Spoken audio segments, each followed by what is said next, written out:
আপনার মন খারাপ হলে আপনি এই সূরাটা পড়বেন।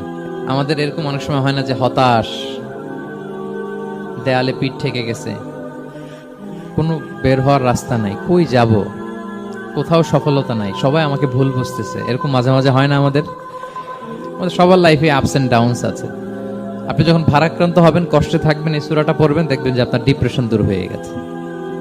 তো আল্লাহর হাবিব সাল্লাল্লাহু আলাইহি ওয়াসাল্লাম যখন এরকম ভারাক্রান্ত ছিলেন, চিন্তিত ছিলেন, তখন আল্লাহর হাবিব সাল্লাল্লাহু আলাইহি সাল্লামকে চিন্তামুক্ত করবার জন্য আল্লাহ তাআলা এই চমৎকার সূরাটি নাজিল করেছেন।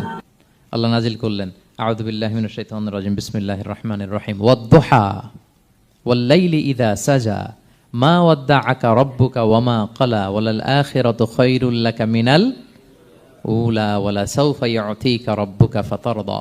আপনার মন খারাপ হলে আপনি এই সূরাটা পড়বেন।